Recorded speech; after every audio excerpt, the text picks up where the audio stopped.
Bonjour, je m'appelle Quentin Hubert et je vais vous présenter une petite vidéo sur le géoportail de Wallonie, tout ce qui traite de modèles numériques de terrain. Tout ça dans le cadre des activités des cercles naturalistes de Belgique. Je vous partage donc mon écran pour que vous puissiez voir là où nous allons nous retrouver. Alors, je rejoins le géoportail de Wallonie tel que montré dans les vidéos précédentes. Nous y voici, nous avons la carte et il faut maintenant aller rechercher tout ce qui va concerner les modèles numériques de terrain. Pour cela, nous allons dans Données de base, Données topographiques, et vous avez tout ce qui concerne le relief de Wallonie. Il y a énormément de couches, je vous invite à les tester, hein, c'est comme ça que vous découvrirez le mieux. Mais nous allons chercher celle qui termine par Hillshade, donc avec les ombrages.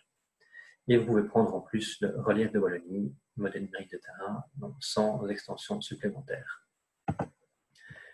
Chez moi, elles sont déjà chargées, je les active. Une première, c'est ce qui s'appelle le MNS, modèle numérique de surface. Je vais zoomer dans le territoire pour mieux comprendre cette couche. Le temps que ça se charge. Voilà, nous arrivons à Vierve-sur-Viroin. Et voilà, vous voyez déjà que cette couche a une certaine rugosité. Pourquoi? Eh bien, tout simplement parce que modèle numérique de surface, c'est donc des mesures d'altitude de tout ce qui se trouve sur le sol. Comment ça a été fait? C'est une technique LIDAR faite en avion avec une certaine précision donc d'1 mètre carré au sol en latitude et longitude. Et en altitude, la précision est de l'ordre du décimètre, mais avec des erreurs allant jusqu'à 40 cm pour ce qui est de l'erreur de précision.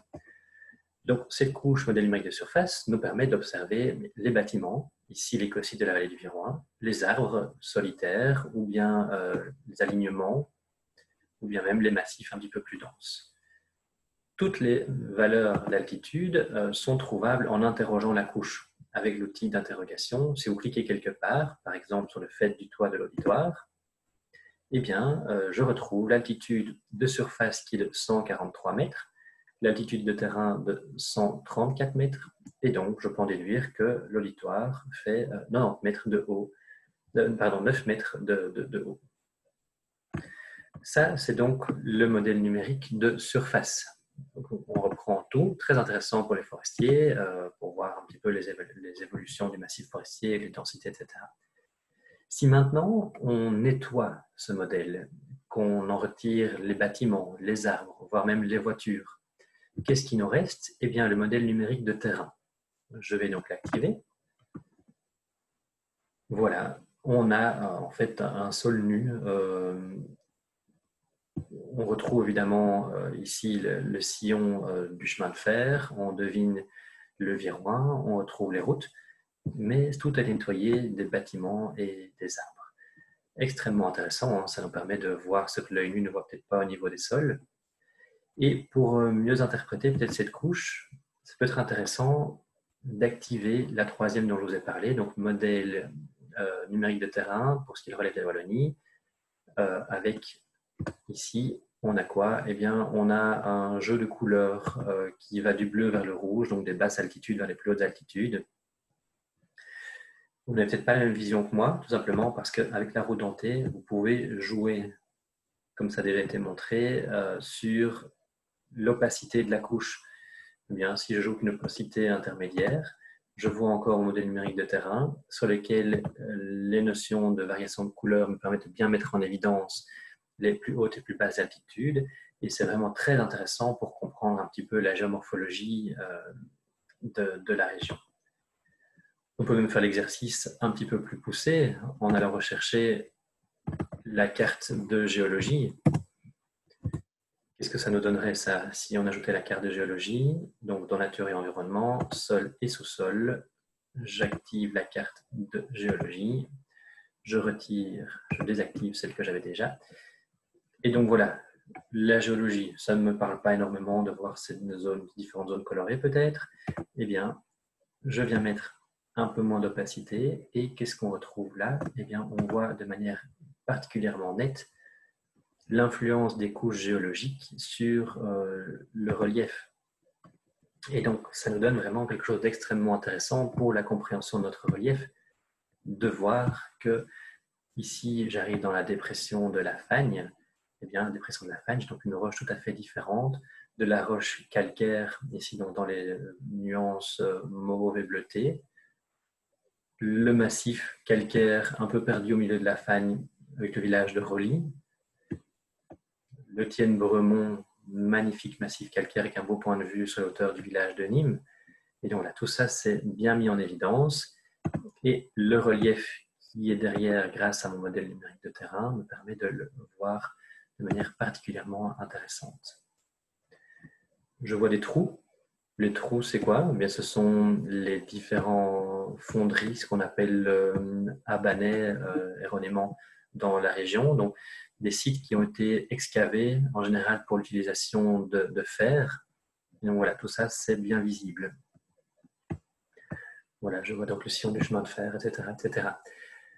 Allons voir un petit peu autre chose. Pour gagner du temps, moi je change d'onglet, mais je suis ici quelque part entre Fagnoles, Daube et Matagne-la-Grande, un genre de site qu'on peut retrouver un peu n'importe où en Wallonie, si ce n'est que vous voyez qu'il y a quand même des formes géométriques.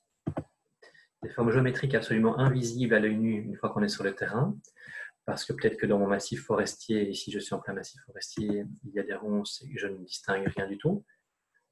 Eh bien, regardez, ici, j'ai une surface que je vais mesurer avec l'outil de mesure.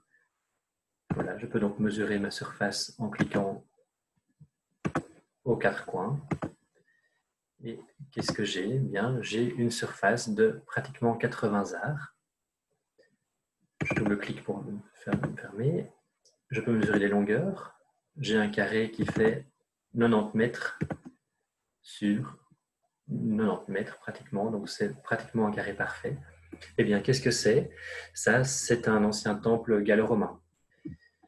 Peut-être qu'on ne le voyait pas en passant à côté sur les chemins et sentiers. Eh bien, voilà, le LiDAR me permet de faire apparaître toutes sortes de données invisibles à l'œil nu. Autre chose observable, je suis en plein massif forestier.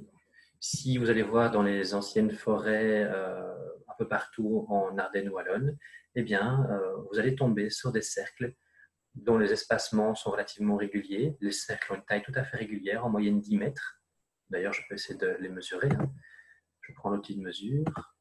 Voilà, je viens cliquer sur mon cercle. Et bien là, celui-ci est peut-être un petit peu plus grand. Il fait 12 mètres de longueur. Que sont donc tous ces cercles? Eh bien, ce sont des aires de fold. Une aire de fold, c'est quoi? C'est un endroit où des charbonniers, en fait, sont venus faire du charbon de bois. Je vous invite à aller visionner cette vidéo si le travail dans la forêt vous intéresse. Ce sont des vidéos compilées donc, par le musée de la vie wallonne. Ici, celle-ci est dédiée au charbon de bois, très intéressant sur le fonctionnement des aires de fold. Donc, voici les aires de fold. Un petit peu plus loin, dans le village de Vierve, j'ai une zone de prairie juste au sud du village. Quelques prairies bien identifiées. Si j'active maintenant le modèle numérique de terrain, qu'est-ce que je retrouve? Eh bien, un maillage extrêmement important et très très régulier. De quoi? Eh bien, en fait, d'anciennes zones de jardin. Avec l'augmentation de la population, dans la deuxième moitié du 19e siècle, eh bien, on est venu défricher cette zone qui s'appelle le Leviau, et il y avait à peu près 150 jardins pour les habitants du village.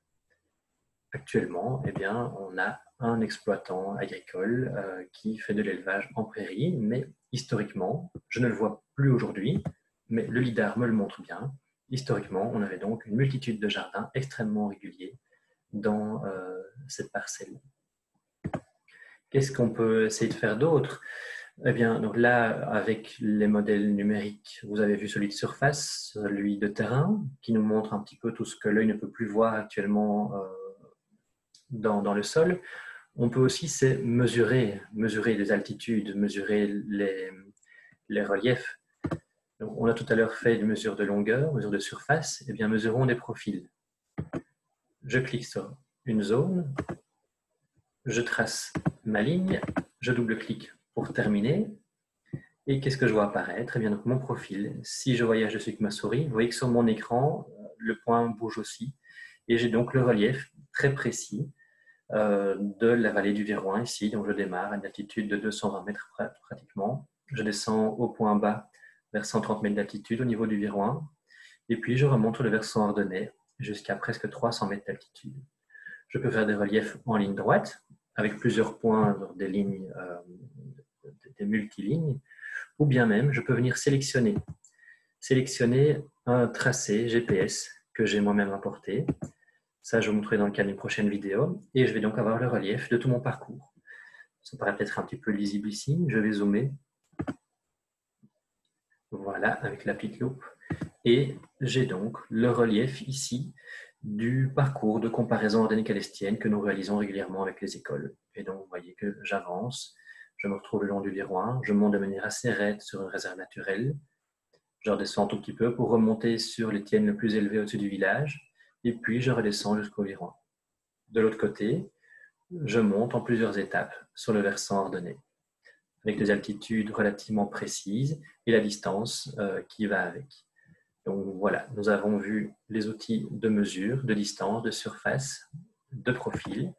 Nous avons passé en revue les modèles numériques de terrain et de surface.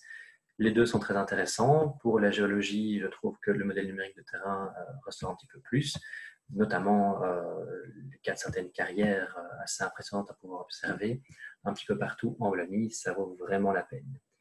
Eh bien, pour creuser un petit peu tout ça, je vous invite à rencontrer les collègues dans les cadres des stages de géologie, de pédologie, ou bien tout ce qui est stage et leçons de nature que vous pouvez trouver sur notre site, qui concerne le paysage, où on utilise toutes ces cartes-là pour aller toujours un petit peu plus loin dans la découverte de notre beau patrimoine qui vaut vraiment la peine.